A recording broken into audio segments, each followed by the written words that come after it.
Mirë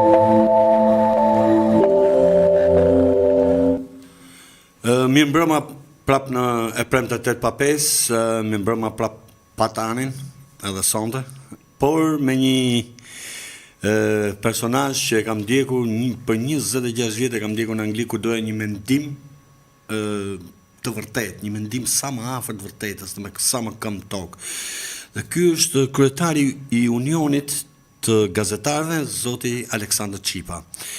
Njëkohësisht edhe se për ty mund të flas shumë fushë, mund të flas nga ana letërsisë, nga ana gazetarisë, lëre pastaj nga ana babait.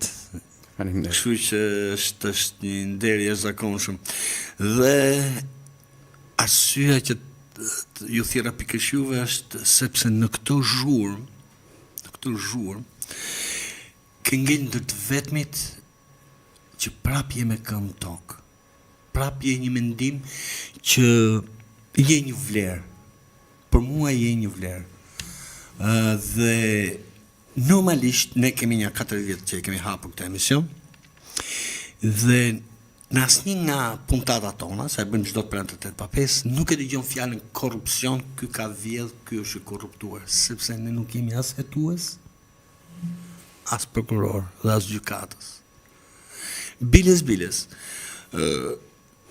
Kur shkruhet emri aty, që në fillim patëm një kështu, ishte fjala, që quhet, i thash ma venin opinionist, së është thjesht opinioni im, pra është opinioni mbi një X apo Y problem.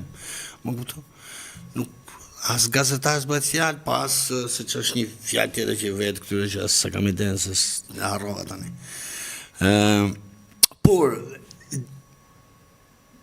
do flas pak pa dorashka. Do nisem nga një fjalë e thënë nga një miku im në një nga televizionet. Aja tha me kontekst tjetër, unë dhe kap me kontekst tjetër. Tha të gjithë të huaj, tha, në Shqipëri ndjen të lumtur, ndjen të kënaqur, na lavdrojnë, ndjen mrekulli. Shqiptarët, tha, i din hallet e vet ose ndjen të ashtu. Nuk ka faj. Më shkujtuar edhe një anekdote para viteve 90, nuk e di, e ke dëgjuar ti, bësh fjalë në një klasë të parë diku në Shqipëri, mësuesja se kisha nga ministria, kisha kontrole, si që ishin atëherë, dhe tha, ku janë, tha, fëmijët më të lumtur në botë, në Shqipëri, ku kanë fëmijët lotrat më të bukura, në Shqipëri, ja bëshin nxënësit, ku janë çokoladat më shijshme, në Shqipëri, ku dëgjon njëri duke qarë aty një fëmijë të vogël, çka ke, dua të shkoj në Shqipëri. Ky është prap tjetër kontekst, por nuk ka tjetër në fakt i lumtur shqiptari. Për një të huaj, më falë që u zgjate qik, po duat thjesht të t'jap komplet temën, për një të huaj, vjen një kohë të mrekullueshme, në njerëz të mrekullueshëm. Në ca kafe ose biznese që vërtet fusin shpirtin to, se shqiptari këtë ka ndryshë, nga që kam jetu jashtë të shoh atë diferencën. Në njerëz që të afrojnë ndihmë. Kjo është përgjithsisht ajo. Në një vend që po ndërtohet, po ululzon një farmasë, ose po kalon ato etapat e veta, një natyrë të mrekullueshme. Lëre pastaj për vajzat se na tha dhe ke Epsteinin, kështu që jemi në rregull për atë. Një shqiptar qohet në gjithë këto sa thash unë, po qohet edhe që Belinda Balluku ka 300 shtëpi. Këtu është krye gjyshata, apo si thon kështu, krye qendra e krimit dhe e pastrimit parave. Dhe drogës, më falë se harrum drogën, që është më kryesorja. Digjet nga opozita, digjen, qatë ketë mund si mu djek digjet, nuk e di, vrasjet për ditë, në qofë se nuk i gjenë këtu në Shqipëri, i marin borç, i marin nga Amerika, deni Indonezi. Mjafton që të kemi një vrasje, se pas patëm vrasje nuk e di fillojnë kruen ato që kanë këto që quhet. Pyetja ime është shumë e thjeshtë. A ka krim në gazetari? Për mendimin tim, thjesht një opinion humble kur i thon. Nëse do të riparosh diçka, gjë e parë është informacioni, apo jo? Nëse do të kesh sukses është informacioni, nëse do të shkruash informacioni, nëse do biznes është informacioni. Dhe në Shqipëri, nëse ndjek studio televizive, informacioni është si një busull pa ato akrepat. Mund duket një krim ndaj njerëzimit, edhe e di çfarë më vjen keq. Ose çfarë nuk kuptoj, është që këta gazetarë, këta njerëz, ndoshta nuk kanë lexuar sa duhet që të kuptojnë që media është një nga shkaktarët kryesor të depresionit, të regresit, dhe kjo sjell automatikisht e vërtetuar shkencërisht sëmundjet mendore apo dhe fizike pastaj. E ke parë ti këtu për shkak që ne kemi farmaci më shumë se bukpjekës. Janë 10 farmaci vetëm ka rruga Durrësit. Ta lë fjalën ty.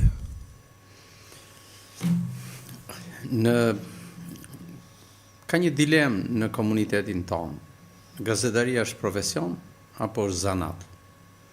Në shkollë dhe kryesisht në interpretime teorike, gjatë e kemi mbajtur këtë dilemë, qysh nga koha ku Gabriel Garcia Marquezi themeloi universitetin e parë më të rëndësishëm në vendet latinoamerikane. Një shkrimtar i mrekullueshëm. Dhe ai e konsideroi profesion. Dhe madje e konsideroi profesionin më të mirë në botë. Po. Në një rrethan dhe në një zhvillim tjetër shoqëror, të pakrahasueshëm me atë që përjetojmë ne sot. Unë kam ndarë një pikpamje në mënyrë konstante që gazetaria realizon ndikime negative, por nuk dua ta besoj që kryen krime. Por në një liri që funksionon në kaos, pashmangshmërisht e merr përsipër në mos protagonizmin e krimit, pasojën e një efekti prej krimi. Dhe unë dua të besoj që është kjo e fundit. Janë pasoja që lën efektin dhe ndikimin e një krimi në psiqikën kolektive, në ndërgjegjen publike dhe në marrëdhënien midis atij që është i jetur për informacion dhe atij që jep informacionin. Është e vërtetë që historia e 35 viteve të postkomunizmit është një histori shumë komplekse, sepse ne udhëtojmë në kaos. Liria jonë është e pacilësishme. Ç'dua të them me liria e cilësishme? Është liria që ndan detyrimin edukativ nga detyrimi informues. Është liria që do të duhet të funksiononte që kriteret e mirë dijesimit, e ruajtjes së parimeve dhe normave morale, e referencave që kanë të bëjnë me një shoqëri të vogël dhe me një komb të vogël nga pikpamja demografike e fjalës, të kryente këtë misionarizëm. Shumë prej vendeve, kryesisht në Perëndim, por jo vetëm Perëndim, edhe në Orient, këtë mision nuk e zhbëjnë nga detyra, nga profesioni i informuesit. Do më falë se ndërpres shumë pak. Kam jetuar 26 vjet në Angli. Nga mëngjesi deri në darkë, nga BBC, ITV dhe me radhë, nuk dëgjoje në asnjë formë apo mënyrë këtë shëmtirë që unë shikoj këtu. Biles, dhe krimet që ndodhin ishin, si mund të them, tip gazetareske, më këto 3 rreshta. Mbaroj, këtu do dali plumi, do dali nëna, do dali motra, lidhja e dashurore që ka pas dreqje i biri. Më këto, dhe politika. Përgjithsisht ishte e trajtuar me humor, Dhe gjëja më serioze, dhe ne kemi bërë në 8-5, nëse do e ndjekësh ndonjëherë, ne kemi bërë, ne kemi humor, pra kemi marrë ato që ta bëjmë sa më të thjesht, qoftë psikologjinë, qoftë filozofinë, sa më të thjesht, sa më mos marrë stres tjetri nga programi, am kupton del tjetri, do mund të kesh gjitha të mirat e botës. Ku shiko këto lajme, nuk të pëlqej vetja. Por ne hoqëm dorë nga raportimi i së bukurës si mendim. Ne raporti midis informimit për pozitive me raportimin për negativen është disproporcional në media tona. Po. E dyta, ne jemi në atë shtytimin e alter ego së viteve 40-50 në shtypin perëndimor dhe mediat perëndimore. Kemi marrë të zërë në Amerikës, më duket, asaj po i shkojmë ai zëri. Po zëri Amerikës nuk ka pas kronik të zezë. Zi ishte fare, në thamë drejtë, mes me edhe te, më i zi s'kish ku shkote. Më i zi, nuk e bote nona më zi, e këshin lyë ata, e këshin bërë katran me boj. Do më budallik se një gjosh aty, unë me nosha që ajo, sepse një herë kam gjohë, jo sin që i son të flasë me thash, nuk e kam të gjuar një herë atë dy, diçka e tillë. Kam qenë antikomunistë turbuar, por këtë gjohë ata thash, ky e ka për ata që janë pa shkollë, klasës 4 në i fshat, se nuk ka mundësi, do më thosh, anormale, një pa kulture pa parë. Dhe ato e shoh sot këtu në studiot tona. Pra mendoj që është një vazhdimsi e asaj ati lloj stili. Pse? Se kemi zvendësuar patologjin si prioritet dhe kemi mohuar mendimin. Eksaktësisht. Në debatin dhe diskutimin ton publik nuk i japim prioritet mendimit, por patologjisë, qoftë ajo në formën e refuzimit, qoftë në formën e mbrojtjes. Ky është defekti substancial, mendoj unë. Ndërsa kjo dhe është një krizë e gjatë për shoqërinë shqiptare. Në vitet 30-40, në mediat e Shqipërisë atë koshme, disa prej emrave më eminent të publicistikës, jo në gazetari, po dhe të letërsisë, grinin nevojën e një Shqipërie të mendimit, siç e quante Branko Merxhani. Ne nuk e kemi këtë gjë. Dhe sot fatkeqësisht 2026 jemi në të njëjtën krizë që ka qenë si e tillë 100 vjet më parë. Nëse do të tregohemi çik brutal, është që ndoshta përveç atyre 45 vjetëve ne jemi mësuj çik me qef, atë të jemi koloni, më kupton, dhe kështu që i bëjmë qefin, gjithmonë i bëjmë qefin pushtuesit më të ri. Është një sindrom. Më kupton, biles unë habitem pse si kemi festa kombëtare, për shembull ku ka ardhur serbi, ku ka ardhur bullgari, ku ka ardhur turku. Qësë fejës, për qef, më kupton. Jo, me sinqeritet, se për tjetë, për desa i kemi, të hamë në mishë, në i fasule, në i gjohë, gjdo ditë, gjdo një nga këtu në ditëve t'i vejmë në i këshu. Ushqim popullor. Udhëtojmë dhe jetojmë në paradoksalitet. Qarkullon një opsion i një shkrimi të supozuar të New York Timesit në online-et shqiptare, që në një vend ku të gjithë rendin dhe askush nuk shkon në punë, në një vend ku të gjithë nguten dhe të gjithë i gjenë në kafe, në një vend ku nuk ka semafor dhe askush nuk përplaset, e tjerë e tjerë. Ky është paradoksi dhe absurdi i shqiptar, që de facto duket sikur është një letërsi kryevepër. Mendoj që sot jemi në një dilemë shumë të madhe si shoqëri. Dhe kur je them si shoqëri, mendo media. Dhe funksioni medjas në këtë pikë pastaj është më kryesori. Më i rëndësishëm. Është më kryesor. Prandaj unë të mora sonte që po flas pikërisht për këtë. Pra, ca shembuj.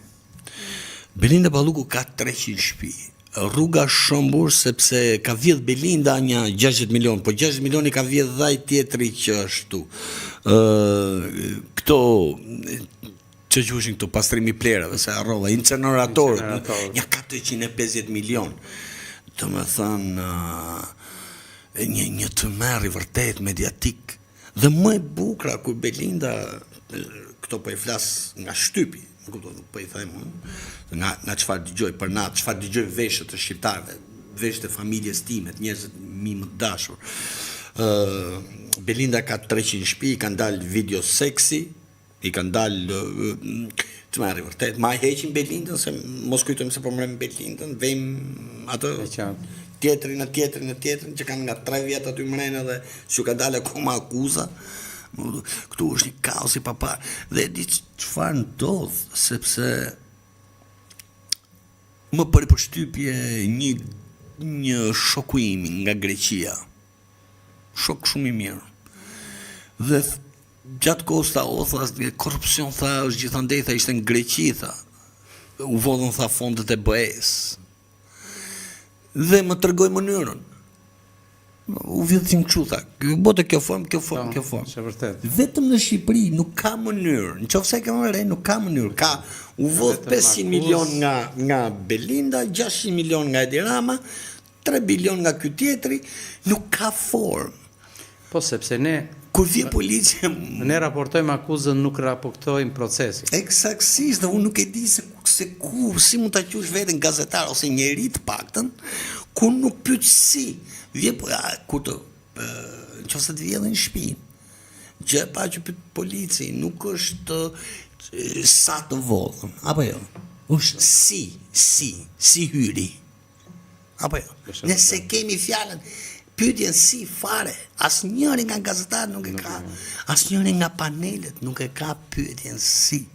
Dhe nëse do ndërtojmë shoqëri, sepse gjithë kjo është ideja, pararoja ishte libri përpara, tani është gazetaria, apo jo. Që librin e ka thjeshtu në media, si mund të them, ti jep informacione, apo në vend që ta lexosh në libra apo në gazetë, ti këtu nuk e ke fare, do më thënë, nuk të shtyn asnjë lloj programi që ti, ku them ti, ai i riu, tjetri, ti punoj ajo pjesë e trurit që quhet zgjidhje. Tu bëhet fjalë, për shumë edhe nga opozita bëhet fjalë, nëse Belinda futet mren dhe nëse Edi futet brenda, vjen Saliu. Kjo është edhe ideja e opozitës. Sepse dhe opozita, lindja e saj ka qenë tragjike. Ka qenë, është nisë për organizat terroriste, nuk është nisë për të ndruar sistem, nuk e di, është për të rrëzuar. Se po të ishte për ndruar gjithçka do kishte hec në fond.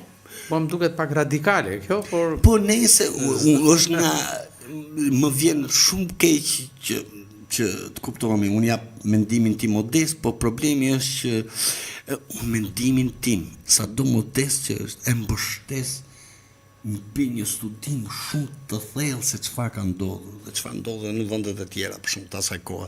Dhe se si vendet e tjera e ka përcyn këtë të prag, nëse ke vënë re, gati në gjithë lindjen, nuk është më kjo klasë.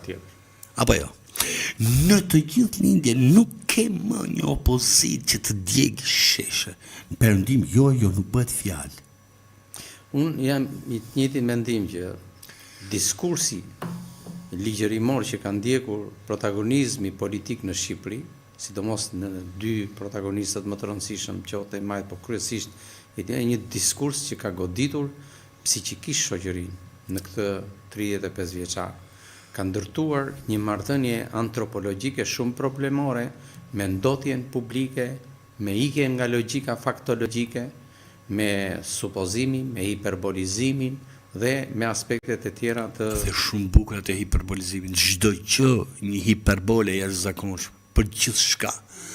Shteti më i droguar i botës, qeveria mafia më e madhe e botës, kur jemi vendi më i vogël dhe më i papërfillshëm, pastrimi më i madh i parave, kur Anglia ka një qytet brenda Londrës. Buxheti i shtetit nuk shkon sa buxheti i një bashkie në një vend tjetër. Etj. Pra këto lloj, kjo ndërgjegje ose kjo kulturë ligjërimore dhe komunikimit publik është nga goditëset më të mëdha të ndërgjegjes kolektive në shoqërinë tonë. Është vendimtarja për të hes një shoqëri përpara. Pra nëse nuk rregullon këtë, nuk arrit të kuptosh. Se për shembull për të luftuar korrupsionin, kush e lufton korrupsionin? Nuk lufton dot Edi Rama, asaj që do vi mas Edi Ramës. Janë ca instrumenta që quhet. Mediat kanë një përgjegjësi dhe këtu besoj ndajmë që do duhet ishin më selektiv në administrimin e kohës publike dhe ligjërimit publik.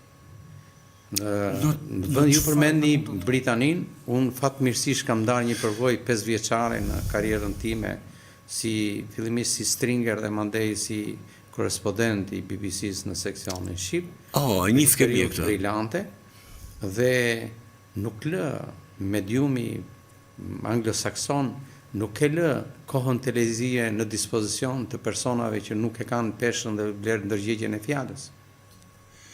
Jo, nuk e bukura është që për shembull gjatë jetës time atje se e ndiqa shumë, se ishte kulturë në fakt. Edhe nëse fliste për politikën, ishte kudo ishte kënaqësi, ishte batuta, ishte më kuptoj shumë çka. Pra ishte vërtet kulturë. Pra pavarësisht se nuk më interesonte shumë se çfarë u zhvillohet, unë ndiqja parlamentin. Parlamentin shqiptar nuk mund ta hapësh. Pas orës 12 natës duhet ta bëjnë me XXX siç ka qenë ajo. Më kujtoj që mos ta lësh fëmijëve fare, ta bëjnë me kod. Mas 12, nuk dëgjohet, është të mërshme. Dhe mos harro që është një buxhet i jashtëzakonshëm që i shko këtyre njerëzve dhe kanë marrë një besim të papar. Nuk çedon asnjë vend i Bashkimit Evropian dhe i hapësirës anglosaksone, nuk çedon me shëndetin mendor të audiencës, siç çedojnë mediat shqiptare. Në Angli çfarë çdo është shiu, çfarë çdo është forma e jetës, po jo, ushqimi që vjen qoftë nga gazeta, qoftë nga media, biles për të hequr atë stres. Ato hapin televizorin, siç e bëja unë, për shembull, më kuptove? Dhe i ndiqe programet politike me një kënaqësi të jashtëzakonshme, sigurisht ndiqe stand-up komedi, një kënaqësi. Dhe unë jam me mendimin që raca njerëzore apo shoqëria njerëzore ka ecë në bazë të 2 ligjeve, është ligji shtetëror dhe ligji moral. Ligji moral ka ra. Dy dhe ne kemi shembull. Është shembull komplet dhe mendoj që është emergjente të paktën ligji shtetëror për sa i përket kësaj. Po marrim Kinën për shembull, Kina vuri një, nuk e dia, e morë vesh, pra për të folë për një X ose Y problem, duhet të kesh kompetencën, nuk mund të ishte një tmerr i vërtet të kjo shëmbja që u bë. Unë për me jam marrë për më shumë se 40 vite me letërsinë dhe vazhdoj të marr. Po, që kam pasion dhe natyrisht edhe e konsideroj pjesë të kulturës time vetjake. Por ndodh shpesh me kolegë që kur u thua këtë fakt, të duket sikur të anatemojnë. Ky merret me poezi, sikur është një stigmë të merresh me poezi. Merresh me letërsinë, merresh me poezinë, do të thotë merresh me mendimin, merresh me peshën specifike të fjalës. Jo vetëm me mendimin. Nuk është stigmë, po është akoma më i thellë sepse ai mendim është i bazuar mbi një ndjenjë që është akoma më e thellë sepse njeriu përgjithsisht është qenie emocionale. Dhe ne këtë harrojmë. Këtë harrojmë dhe kur flasim ndaj të keqes. Kur flasim ndaj të keqes, sa njerëz i japim një X emocion që në punën e tyre, në jetën e tyre, pra një burr jo shumë i ngritur, po e marrim me gjithë problemet e jetës që ka, vjet dëgjoj dhe lajmet, ta shkoj futish mbi grusht. Shoqës. Se më bën dhe përshtypje. Në opinionin ton profesional të komunitetit, bën përshtypje më shumë një çmim që merr për kronikën e zez, sesa një çmim për etikën e komunikimit apo për gazetarinë etik. Me drejt. Po këto janë paradokse, janë gjëra që nuk qëndrojnë në një shoqëri normale. Në një shoqëri me, le të themi, me antonimi të fuqishme, mund të ndodhin këto gjëra. Dhe dikush është më e bukur, ishte një le të themi filozofi e Tolstojit. Se ka dhe filozofinë e ka të bukur. Liria është përgjegjësi. Është ndë fjalët më kryevere që kam një gjuhë. Po patjetër. Dhe ne këtë sistemi i lirisë është më e rëndësishme se çdo gjë tjetër. Mund ta posedosh lirinë, por kur nuk e administron drejt, ose kur e konverton atë, se dhe në tranzicion ka liri, por nuk është liri në kaos. Dhe liria në kaos nuk është funksionale. Se shndrohet liri për ty, po padrejsi për tjetrin. Eksaktësisht. Konvertimi i kësaj lirie në padrejsi tek tjetri është jo liri, është kaosi, është një shembje e demokracisë dhe shumë gjërave tjera. Po këtu nuk janë çështje debatit publik në Shqipëri, fatkeqësisht. Po, Këtu prioritet është akuza. shumë e vërtetë. Askush nuk e zbart një akuzë. Pavarësisht se këtë e lënë si detyrë ka gjykata, po unë flas për ata akuzë që e bën verbalisht në publik. Qartë. Dhe kohën fizike në dispozicion të akuzuarit ne nuk e lëmë, se e konsiderojmë si një çështje të prezumuar, ndërkohë që nuk është shkruar procesi i gjykimit apo i verifikimit të saj. Dhe këtë kulturë e bën qëllim në vetvete. Ose ka ndodhur një gjë në media shqiptare që nuk ndodh në asnjë media të botës. Një politikan hedh akuza në mënyrën më të tmeshme kundër një individi, një familje, një entiteti apo një. Dhe çfarë ndodh? Mediumet e raportojnë këtë akuzë që hedh ky person dhe pas kësaj nuk mbyllet këtu çështja. Por ngrihen mekanizma dhe organizata të profilit mbështetës politik ose jo të këtij protagonisti baltedhës, ndërtojnë në raporte duke përdorur mediumet si referenca, këto raporte i çojnë në institucione apo instanca të ndryshme dhe i rikthejnë si një argument i padiskutueshëm në raportet midis palëve. Është më se vërtet. Është një e tmerrshme. Është Kjo mos e është vërtet një giotin e verbit dhe fjalës e ndërtuar nga një protagonist i vetëm, duke patur si zinxhir të mekanizmit të vet funksionues pikërisht vasalitetin e njerëzve, fansave, militantëve dhe strukturave baltese. Dhe kjo e the shumë bukur, është mbështetur pikërisht në këtë ndarjen idiote. Është komplet idiote në të majtë dhe të djathtë. Kur është vetëm një Shqipëri. Është një Shqipëri. Një kemi. S'ka nevojë as e majtë se djathtë, po ti shohësh, po t'ja zbërthesh në fakt nga për 35 vjet, po t'ja zbërthesh programet, as i gjot majt nuk shef ke e majta, as i gjot djathtë nuk shef ke e djathta. Ose media jon ka krijuar një praktikë shumë të rëndomt. Akuzat i ngre institucioni i akuzës, pretencat i bëjnë mediat. Po. Ndërkohë që pretencat janë detyrim institucional i prokurorisë në sallën e gjyqit. Nuk janë kur pretencat një drejt e një individi, qoftë ky dhe reporter apo le të themi investigator në thonjza, për ta hedhur në mediume si një verdikt të vetëm të jap një shembull. Nëse ke vënë re për shembull edhe në Amerikë, një person për shembull vret 10 vet, 10-15 vet, siç janë ato mass shooting që i thonë ata. Kur arrestohet, e di çfarë thon? I dyshuar. Po, se ka të bëj me parimin dhe normën e prezumimit fajësisë apo të pafajësisë. Madje, për memorien profesionale mund të them, në shtypin amerikan të viteve 40-50, nga mediat kryesisht shtypi shkruar amerikan, është periudha kur në vitet 60 doli një reportere shumë e famshme e New York Timesit, Jackie Collins, e cila sot është një prozatore shumë e njohur, dhe ajo ishte reportere. Dhe çfarë ndodhi me mënyrën se kishte raportuar shtypi amerikan, duke le të themi prezumuar vetëm fajësinë, por jo pafajësinë e subjekteve për të cilat kishte raportuar, subjektet pasi kishin kaluar në të gjitha seancat e gjykimit brenda gjyqësorit amerikan, kishin fituar statusin e pafajësisë që do të thotë është prezumimi i pafajësisë dhe kishin hapur procese pas 20 vjetësh për reporterin që kishte raportuar verdiktin, le të themi, pretencial të tyre për akuzat.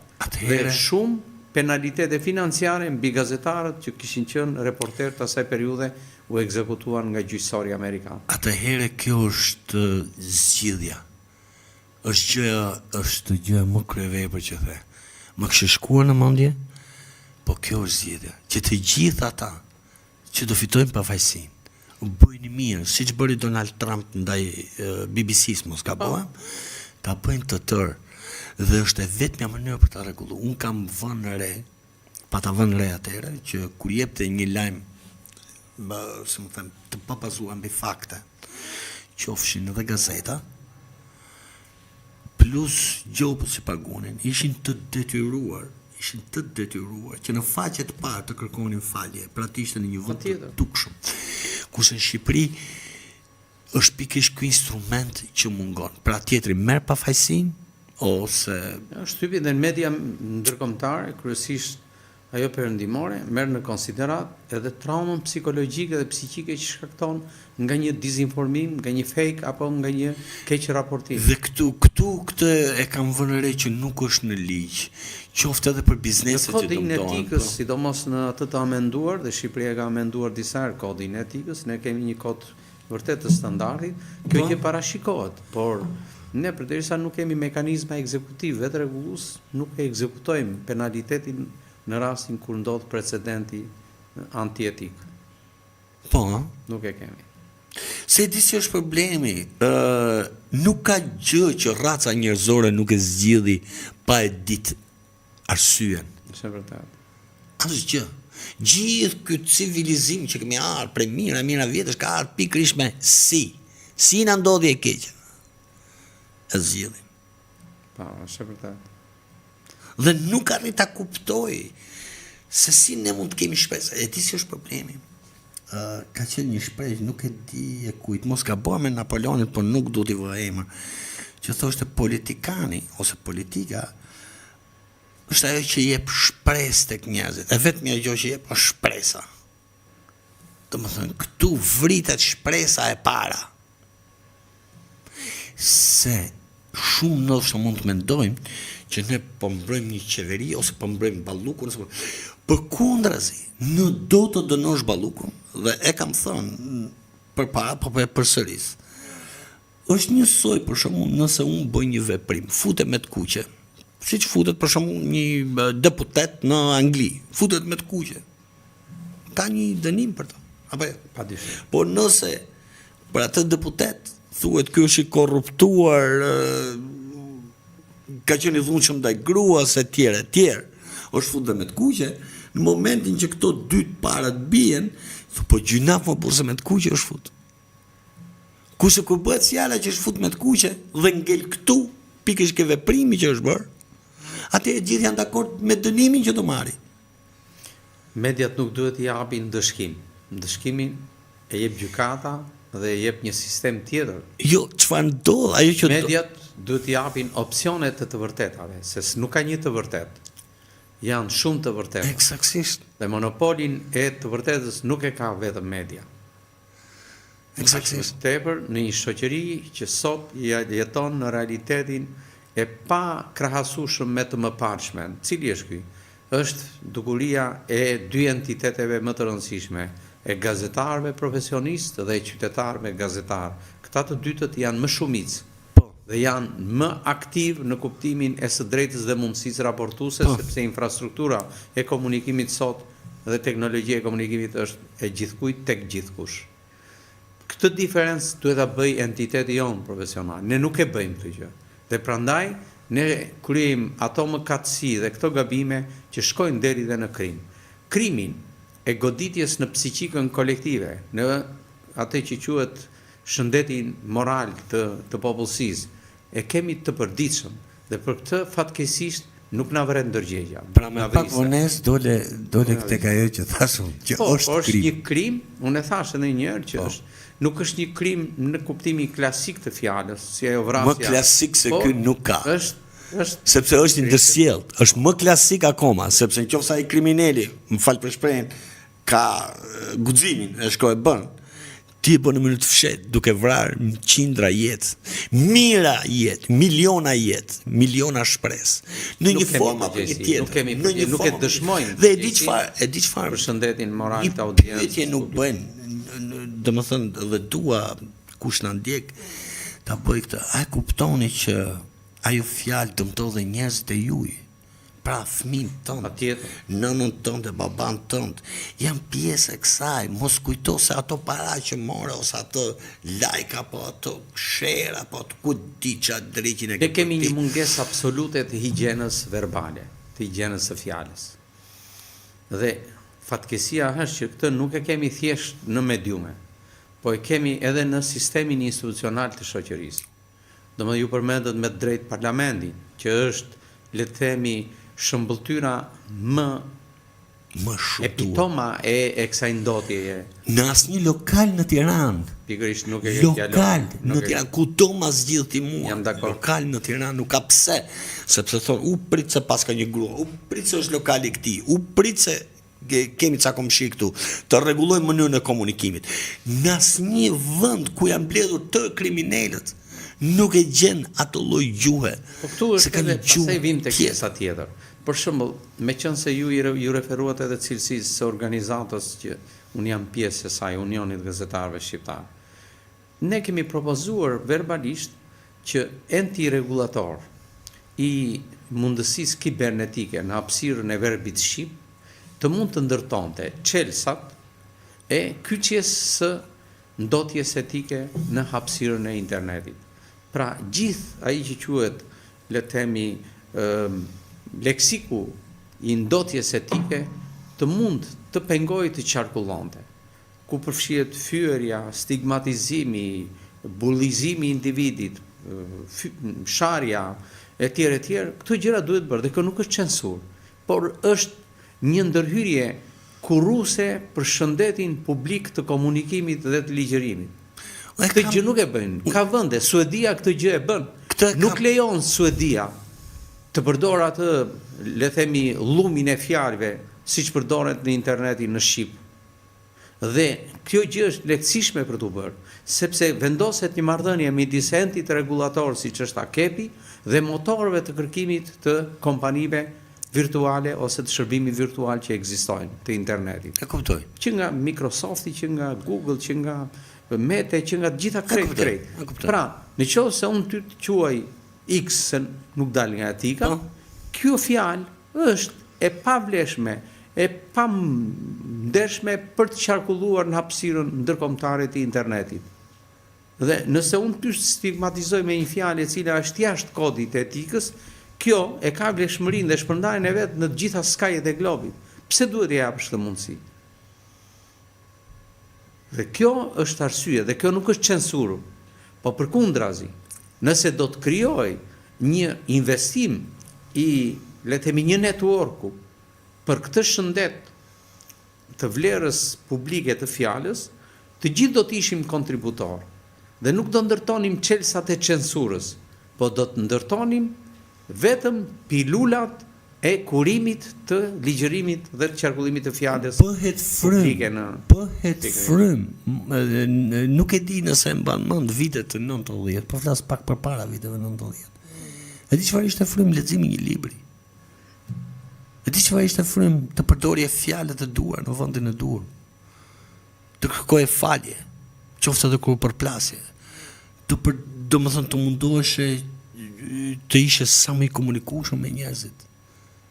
Jo brutal dhe fjalë që sot për shembull janë mos e normale, sepse po ti përkthesh dhe nga anglishtja, në fakt se anglishtja i ka të sajat dhe unë i kam marrë shumë nga ato, por kur dëgjoj veten nga një herë, po flas me seriozitet, kur dëgjoj veten nga një herë dhe më kujtohen vitet 90 kur dëgjosha fjalë të paraafërta me ato që unë përdor ndoshta zakonshëm tani, rëndom. Unë s'do isha më e pa më me sy atë person, biles as lagjen jo, domethënë më dukte shumë vulgare, shumë jo normale. Pra u kriju ajo frym që u bën ata dje me vajza shumë. Konstatimi sakt, dimensioni kaq tronditës i ndotjes verbale dhe etike në publik na ka varfëruar shqipen. Po. Se de facto ne duke u kapur pas këtyre çelsave të komunikimit që janë këto fjalë, kemi humbur bukurinë e leksikut të shqipes, pasurinë e rrallë që ndajnë dialektet tona, idiomat, format e tjera alternative të ligjërimit, por pasurinë leksikore. Që të them diçka më të saktë që të kuptohet edhe nga dëgjues dhe shikuesit tanë. Doli pjesa e rrugës. Qarë këtu, qarë atje, rëshkit tu, rëshkit atje. Po të shofës gjithë mediat, japin, ka rëshkit 60 milion, 200 milion, korupcioni, një e tjetër. Një ose dy media kanë marrë inxhinier, me përgjegjësi, jo inxhinier idiot, që të flasin, të strukturojnë, dhe të thonë, Ktu qëndron problemi. Por nëse do ishte tër media, do merrte specialistë e fushës. Po këtu kam pak një qasje pak më ndryshe. Këtë detyrimin e parë për ta bërë këtë gjë e ka vetë Ministria dhe enti regulator i rrugëve ose Drejtoria e Përgjithshme. Kuptoj këtë. Pse? Nuk duhet ta bënte me një dalje. Mund ta bënte me një komunikim të përditshëm. Pse e them këtë gjë? Duke nxjerr kategoritë e ekspertizës për dukurinë, për problemin e E kuptoj. Kjo do të evitonte këtë, le të themi, breshër të madh Ka dal kjo. Unë i kam ndjekur, ka bërë vetëm 2 sqarime, të cilat kanë qenë thjesht për masat e bllokimit të rrugëve, por nuk kanë qenë për shpjegime specifike të arsyes teknike, le të themi, geofizike e tjera. Këto sqarime nga ky nivel i ekspertëve që janë, le të themi, brenda administratës së rrugëve në Republikën e Shqipërisë nuk janë bërë. E qartë. Është gabim. Tani ajo që po thoja unë është pak ndryshe me atë që po them. Që po thua ti. Unë jam hyke ata rrugëçë që i them jeni të korruptuar. Pra i them qeverisë jeni të korruptuar. Jo, nuk unë iki nga kjo logjikë se jo, thjesht po e thjeshtëzoj. Pra qeveria është e korruptuar. A dua unë që shoqëria ime të ecë përpara. Këtë po them, nëse dua unë që shoqëria të ime të përpara, nëse unë kam marrë inxhinieri dhe ka marrë kompetentët që bëjnë tërë analizën e gjës, atëherë është shumë e thjeshtë çfarë do i kërkosh qeverisë. Nuk do i kërkosh 60 milionët. Jo, patjetër. As 500 milionët, as 300 shtëpiat.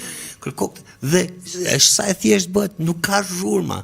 Më dua vetëm këtë përgjigje të lutem. Kjo lehtëson gjyqin popullor, unë jam dakord. Eksaktësisht. Pra, unë nuk po them që o sa mirë po qeverisje, unë po them mënyrën se si mund të rregullohet një qeverisje. Pra, unë jam me popull, nuk jam ke qeveria, unë nuk besoj asgjë çfarë thotë qeveria, po e marrim kështu. Por roli i gastarisë është pikërisht kjo.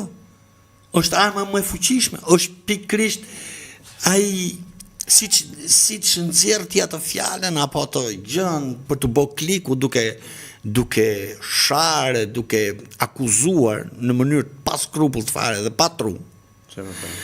Nëse nxjerr këtë, atëherë do të gjithë shoqëria do presi rezultanten e këtij shpjegimi, thotë. Pra dhe pyetjet ndaj qeverisë janë shumë të thjeshta, apo jo? Patjetër. Nuk ka nevojë për zhurmë, se çfarë pyes përpara. Ku qove ti 60 milionët apo të lutem më shpjego këtë. Shi sa u thjeshtu. Po kemi hequr dorë nga ky lloj raportimi. Edhe ndoshta edhe mënyra se si u zhbë struktura e administratës së marrëdhënieve me publikun në Shqipëri. Domethënë, po ta shikosh, nëse je një entitet redaksional dhe je interesuar për një gjë të tillë, nuk të përgjigjet më zëdhënësi i institucionit, por duhet i drejtohesh agjencisë së marrëdhënieve me median, që është pranë qeverisë. Ndoshta kjo gjë duhet korrigjuar.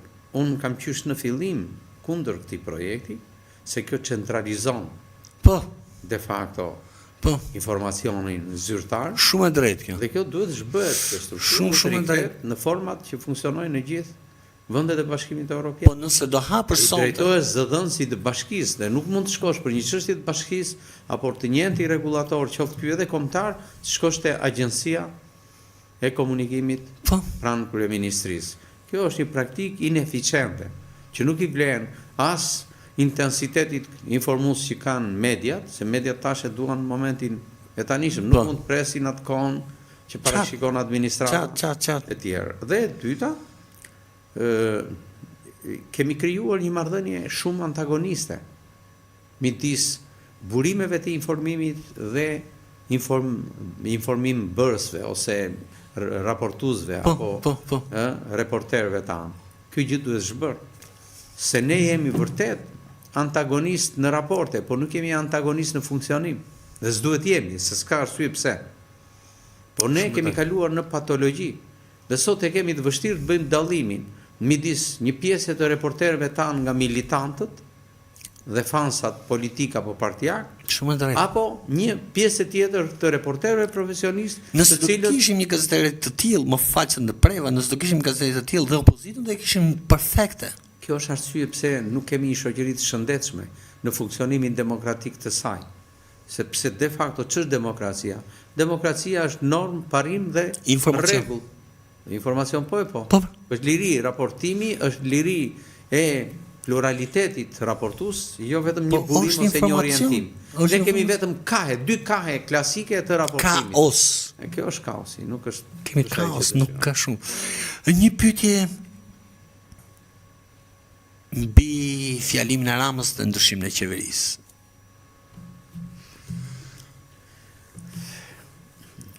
Chelsea, për ta interpretuar dhe analizuar atë që ndodh aktualisht, e dha vetë kryeministri. Ai në mënyrën më të posaçme tha, jemi në një udhëkryq. Udhëkryqin politik e tha për rrethanën vetjake, se ai nuk rrezikohet nga pikpamja e qëndrueshmërisë, edhe vazhdimisht. Unë besoj që nuk ka qenë ai më i dobët, qysh kur ka ardhur në pushtet. I dobët nuk po e marrim si vota, po e marrim si edi. Më duket këtë vit nuk është shumë mirë fare. Po, janë tri elemente themelore që i ka nënvlerësuar zoti Rama. E para njerë, efektet dhe marrëdhëniet me opinionin publik. Dhe këtu nuk e kam fjalën për opinionin publik partijak. E kam për ato mendjet e maturuara, të heshtura. Pjesa e heshtur e opozisë është pjesa e maturuar, nuk është ajo që ka inkandeshencën partijake e tjerë. E dyta, janë disa norma që respektohen sidomos në funksionimin e shtetit. Sidoqoftë, shteti nuk është tutor i opinionit publik. Sa herë tenton të bëjë si i tillë, dështon. Ose vjet në pozitën kritike të tij. Shteti është një shërbestar, herë i rafinuar, herë i drejt për drejt, herë i mirë menduar, herë dinak etj etj. Por shteti është shërbestar i opinionit publik dhe i shoqërisë. Në momentin që shteti monopolizon vendimarrjet e pa konsultuara, përjashton transparencën dhe llogaridhënien, shuan meritokracinë, zhbën aftësinë e dienisë së publikut për individin që ti e gradon ose e merr dhe i jep mundësinë e karrierës, atëherë ndodh pikërisht vjen një moment që je në pikë të dobët, sepse të refuzon dhe tëndi. Ose në mos të refuzon, de facto të thot stop se ka hendek. Çfarë ndodh? Janë disa gjëra që të paktën gëlojnë në bisedat e lira të njerëzve. Trupa ministrore e disa kabineteve të kryeministrit në 4 mandate rresht. Unë këto ditë në mediume përdor një stilem që është përcaktuese për këtë entitet ose këtë kategori. Them anonim të njohur. Se bën ministra njerëz që nuk kanë ndonjë background, politik jo, por nuk ka dhe background profesional të fuqishëm dhe publik jo. Atë si ndodh kjo gjë? Do thuash ti po në gjithë botën nuk mbajnë mend emrat e ministrave dhe nuk janë. Është e vërtetë. Se teknicienët, po është e vërtetë. Por një ministër ka një kriter që ti ja delegon, se ti jep mundësinë e një karriere, i jep një status, të cilin ai duhet ta përfaqësojë dhe ta meritojë apo ta justifikojë në marrëdhënie me institucionalizmin e vendit dhe me opinionin publik. Por kur ti këtë gjë e bën dhe e ndërpret në mënyrë të pashpjegueshme, shto dhe fakti që dy partitë kryesore në Shqipëri janë parti tradicionale, klasike. Edhe pse duket që kryeministri është një person që është anti-tabu etj këto gjëra, ka një detyrim, të paktën minimalisht, të kalojë në atë procedurën formale. Të konsulencës partijake, formale, statutare etj. Këto gjëra janë zhbërë. Dhe nuk e mbetet ajo që thuhet, përgjegjësia mbetet jetim. Për mendimin tim, domethënë, prap një mendim shumë Edi Rama nuk bën më përpjet është momenti, do ishte momenti më i bukur i ti si njeri, do ishte kështë dhe ndoshta dorëheqje një vit përpara, dhe të kështë gjetë një person tjetër. Më duket, dhe unë nuk paragaboj, më duket se po rrokulliset tani. Nuk diti të ndërtoj ndoshta shtet, dhe nuk diti të ndërtoj frym. E di pse kam votuar deri më, kam marrë nga Anglia 1750 pound, kam pagu bilet. Sa aq shtrenjtë ishin atë, kam marrë me votu. E di pse? Për shpresë. Ka hyrë në një kapitull që zvoglon modelin e vet. Ideja, ajo që unë mendoj është duke pas përballë ndoshta pikërisht këtë media, që është shkatrimtare dhe nuk të gëzon respekt. Të jep pikërisht atë, si më thënë, cinizmin, dhe ky me këtë lloj cinizmi po përdor po jep tërë pjesës gritë të njëjtin cinizëm.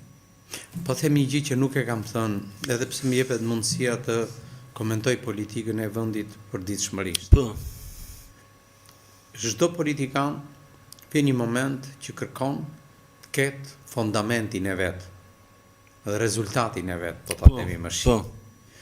Dhe është paradoks që zoti Rama, që erdhi një politikan që zhbëri atë potencialitet shpeshherë edhe negativ që la në trashëgiminë politike të konfliktit dhe të marrëdhënies aq të egër politike midis Sali Berishës dhe Fatos Nanos, befas, të krijon një asociacion, një përshtypje, sikur po jep një mundësi për një rikthim tjetër pas mbylljes së gjithë ciklit të vet dialektik Sali Berisha. Por kjo është një gjë që s'do t'ia falte një politikan si Edi Rama, vetë, se jo më publiku t'ia falte. Pyetja e radhës e fundit për ty është kjo, pikërisht nga kjo, që nuk e kam bërë ndonjëherë, as e kam menduar ndonjëherë. Po e them për herë të parë këtu. Opozita është pro Edi Ramës, po ndihmon Edi Ramën, apo më kupto drejt. Plotësisht. Unë po flas për një marrëdhënie tani, nuk po flas më duket një gjë shumtuar, domethënë keni ose këto lloj kafshësh ose mua që jam i tillë. Pra po më duket një tregti e ndyrë.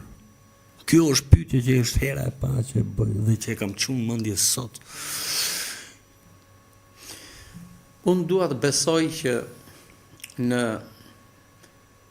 monopolet politike që janë vendosur në Shqipërinë e postkomunizmit, ka një perfiditet, një diaboli, një tinzarllëk shumë malin dhe shumë të rafinuar.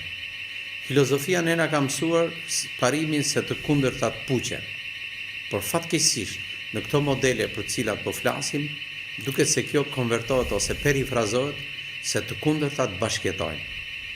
Dhe duke bashkëjetuar, ato krijojnë mundësinë e drejtë për drejtë të ekzistojnë vetëm pse janë të kundërta në të njëjtin mjedis, në të njëjtën kohë dhe në të njëjtin monopol, si kundër është ky i tanishme.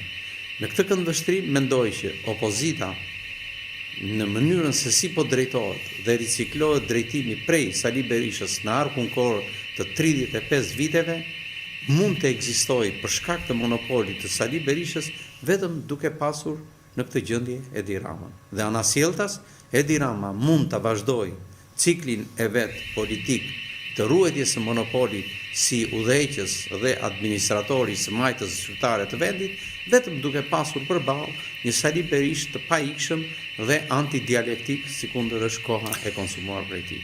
Më dhe një përgjigje ashtu si duhet, sepse ideja ime është kjo, Sali Berisha nuk është ai idiot që ai shpreh. Për mua është një gjeni, kuptoheni. Dhe vërtet është gjeni të keqës, po është një gjeni, sepse nuk ka vend ku nuk është kafshu Shqipëria, çdo lloj gjëje, qoftë mbiles edhe kësaj fryme gazetareske, i them salihizëm. Është një që ndoshta edhe 100 vjet mas atij nuk e di a do e heqim dot. Është të marr. Këtu pasaj është dhe përgjegjësia e shoqërisë dhe sidomos e partive. Po, nuk është puna, do gjykohet vërtet Edi Rama për këtë që i shkakton. Po sot ka ardhur momenti të gjykohet edhe Partia Socialiste. Po, jo. Ku janë ata zëra që krijuan ansamblin e pluralitetit të mendimit ndryshe, sidomos në vitet 2000.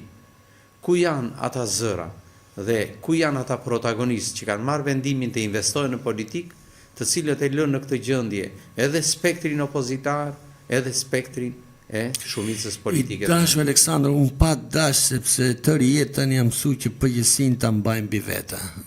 Kjo është, ku më ka nodhë...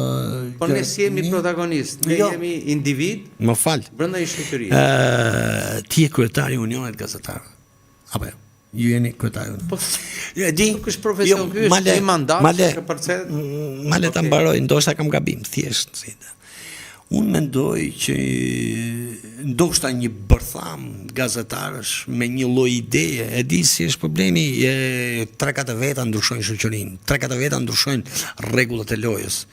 Kur ka një qëllim, dhe unë mendoj që nëse do ketë pararoj, nëse do ketë shpëtim, ky vend do e ketë pikrisht nga një union të ca gazetarëve, të një klase që e merito ky popull, një klasë intelektuale që ju kanë ngritë sip akoma në fytyrë dhe tron kokë, që të thonë mjaft, vendosin ca rregulla loje. Dhe duke vendosur ca rregulla loje, siç e shpjegum qartë, qoftë edhe tek pjesa e rrugës, shumë gjëra rregullohen.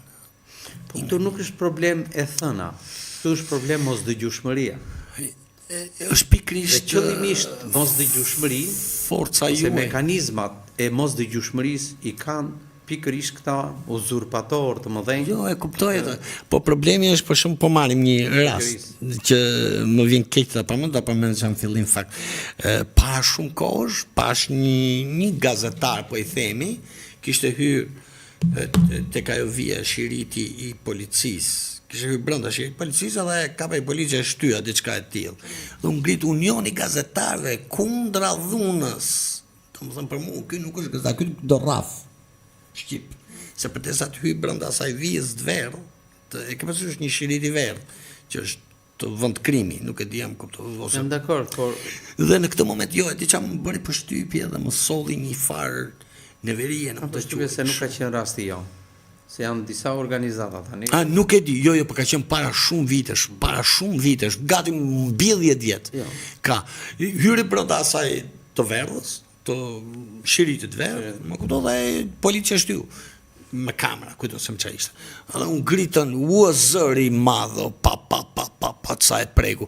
Dhe kur ti prek jetë e njerëzve për ditë, asnjë nuk ngrehet. Dakor. Nuk e kam parasysh këtë rast, por unë e kuptoj. Mora vetëm një rast. Së pari personalisht e mbar gjithmonë dhe përhershmërisht kujdesim për të mos çeduar në përcaktimet deontologjike. Të kuptoj. Dhe sidomos në reagimet. Por rregullat nganjëherë i kanë të dy palët. Të kuptoj. Jo nganjëherë, po domosdoshmërisht janë dy palë në rregull. Të kuptoj. Ne këtë gjë kemi problem. E kemi të pjesë të kulturës, e tham në gjithë bashkëbisedimin tonë. Shumë vërtet, shumë çështje e kulturës. Salihizëm. Po. Mbaj mend para 10 vitesh, diçka e tillë, në shtypjen e shkruar shqiptar u publikua një raport hetimor për përdhunimin e një të miture. Disa nga mediat e Shqipërisë publikuan raportin konfidencial të ekspertizës hetimore. Duket se mbaj mend si rast. Në asnjë media botërore nuk ndodh kjo gjë. Dhe ne bëm një apel si Unioni i Gazetarëve që të rikthehemi tek detyrimi që kemi ne si pushtet i katërt i shoqërisë për shëndetin mendor, për edukimin e opinionit publik, aq sa kemi atribut, pavarësisht se nuk është atributi jonë, se është informimi atributi i parë. Dhe një pjesë e editorit të shtypit të shkruar shqiptar na u kundërvu, që nuk është misioni ynë në edukimi etj. Si nuk qenë ka. Ai është misioni, është vetëm mision. Është mision.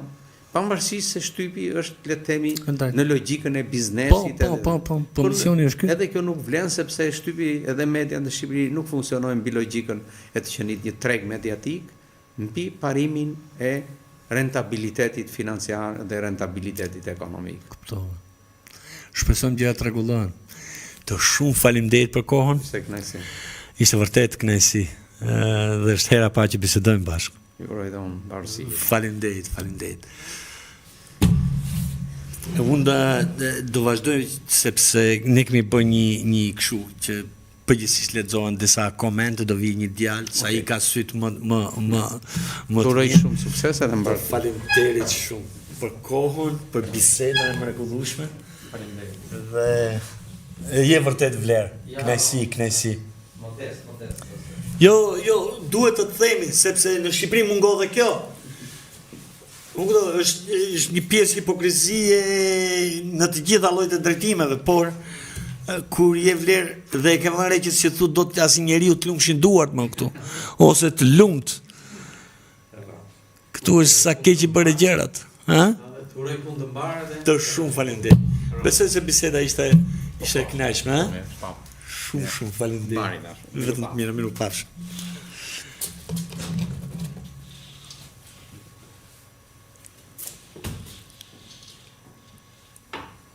Djali, Enea?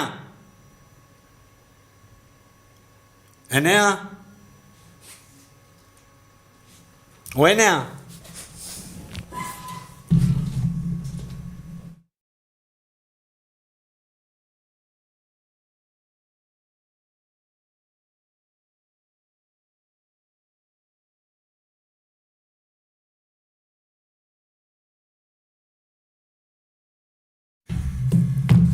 Sepse shuhet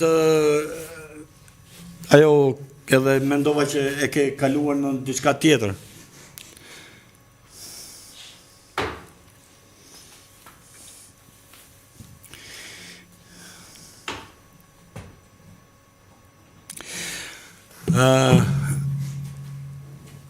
Ja dhe Mikele. Përshëndetje dhe mirëmbrëma dashur. Marildo. Je djalë i ri, ke sy shumë më të mirë se unë, të përshëndesim ata ndjekës të mrekullueshëm, qofse do kemi mundësi se kemi pasi një farë zakoni këtë. Pa diskutim që unë kam ndjekur të emision, së bashku që e kryeni me Drita Nilën. Unë isha në backstage, kur ju po kryeni intervistën së bashku me profesorin Aleksandr Qipa, dhe të jem realist, e ndoqa intervistën me një pasion të madh, pasim profesor Aleksandr Qipa është njëri madh, është njëri intelektual. Dhe të jem realist nga komentet që e lexova, u parapëlqyer shumë. Do të citoj një emër në këtë rast, të cilin do ta përmend se më pëlqeu në këtë rast. Ja një minutë, lutem, sapo ta gjej.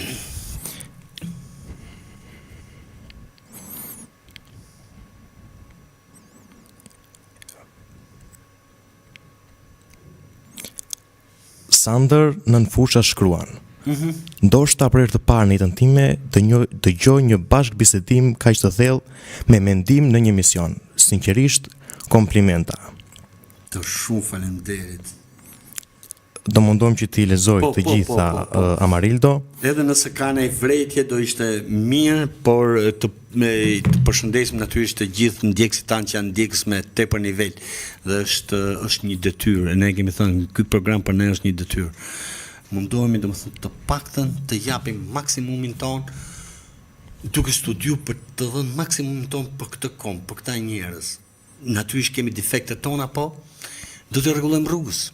Gjithashtu dhe Serian Muça ju përshëndet, thotë mirëmbrëma, kënaqësi të dëgjoj një bashkëbisedim pa zhurmë. Albert Shqiptar gjithashtu na përshëndet, thotë mirëmbrëma paneli, ju përshëndes nga Gjermania, më pëlqen Amarildo sonte. Gjithashtu përshëndetje Amarildo, zgjedhja e dur sot me Aleksandr Çipën, gazetarin, model dhe patriotin tim të nderuar. Kemi shumë komente të shumta që e përgëzojnë profesor Sandrin. Aleksandri në fakt jo vetëm është një gazetar i mirë, po është një patriot i jashtëzakonshëm. Domethënë është një vlerë, sepse ne vlerat përgjithsisht në Shqipëri nuk para ju japim atë vendin e duhur në mund ta quaj kështu. Kështu që për mua ishte kënaqësi, po. Dhe dhaca disa ide shumë që duheshin dëgjuar. Gjithashtu ne do vazhdojmë duke lexuar disa komente të tjera. Spaku është me popullin, thot Gazmet Troci, të cilin dhe këtë e përshëndesim në këto momente. Bashkim Karamuça thotë mirëmbrëma Amarildo, respekti për gazetarin, është një njeri i respektuar edhe patriot. Gjithashtu ne do të ndalemi te një koment tjetër të cilin e bën Gazmen Troça, i cili thotë pra nesër me zhurmë ram serbi nga Shqipëria e drejtësisë ose Spaku janë këtu për popullin dhe zhdukje të Ramës. Shkruan ai në një koment të cilin e ka bërë këtu. Gjithashtu është dhe një koment i cili thotë e dogji një veriu Shqipërinë, kjo nuk ndodh më. Këtë e shkruan në Bujar Gjata. Se nesër është harrova, nesër ka protestë. Nesër 28 shkurti dhe ka protestë Partia Demokratike. Okej, e din sa interesante është. Të Shqipëria e di që nuk do ketë mendim aty, do ketë fishek zjarre, do ketë zjarre, do më në të shëtmershme për i kompë. Si ata që janë pro, si ata që janë kundra, e din që nesër nuk ka përshë, prit të dëgjojmë nesër se qa thuet. O të shofi fishek zjarre në fund. Kjo është paka shumë besoj pritshmëria për gjysmën tjetër të Shqipërisë. Me që është e data 28, shkur mendoj se në këtë protest do vendosin pikën mbi të mbyllet edhe këtë muaj me këtë protest. Apo jo Amarildo? Po, bënoj fishek zjarre, po. Gjithashtu na shkruan një Arta 6381, thotë Amarildo je i mrekullueshëm. Ditën e sotme e bërë një pyetje shumë të bukur që ka ardhur koha që të organizohet e drejta e bisedës shëndetësore e popullit dhe jo vetëm të flasi, por duhet së pari të përgjigjet. Shkruan në këtë momente. Gjithashtu ke edhe një përshëndetje nga Iliriana Kadiu. Në këto momente, këto janë disa nga komente i nderuar, disa nga komente të tjera janë flak për flak këtu, janë dhe disa komente të tjera që janë më shumë të përshëndetje i dashur Amarildo. Përshëndetim profesorin Aleksandr Qipa, lapsus në këto momente. Mirëmbrëma, na shkruan Vlashi Pietri. Mirëmbrëma 8/5 nga Artur Dine. Mirëmbrëma paneli shkruan Klodi Mullaraj. Është vlerë, është djalë vlerë. Gjithashtu ke edhe një koment tjetër i nderuar Amarildo që thotë mirëmbrëma Amarildo, urime për emisionin, je i paarritshëm, ju ndjek nga Greqia, suksese, shkruan Edmond Hoxha. Mirëmbrëma Amarildo, shkruan sërish të Naum Dhamo. 1498. Këto ishin disa nga komentet që kanë shkruar në këto momente. Sepse ndoshta nuk mund t'i lexojmë të tëra, por do më është mirë që ti përshëndesim, sepse vërtet marrin kohën e tyre, njëkohësisht nuk marrin vetëm kohën, kanë një mendoj se ka një peshë në këtë emision dhe ka një peshë të jashtëzakonshme, por shumë nga këta njëkohësisht edhe japin, si mund të them, bëjnë një lloj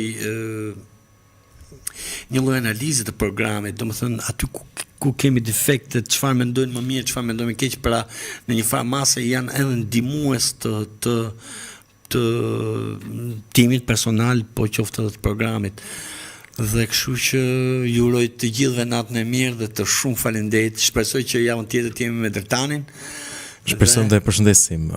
Do të jetë djalë i mrekullueshëm. Falenderoj shumë, kënaqësi që ishim së bashku. Atëherë natën e mirë nga unë.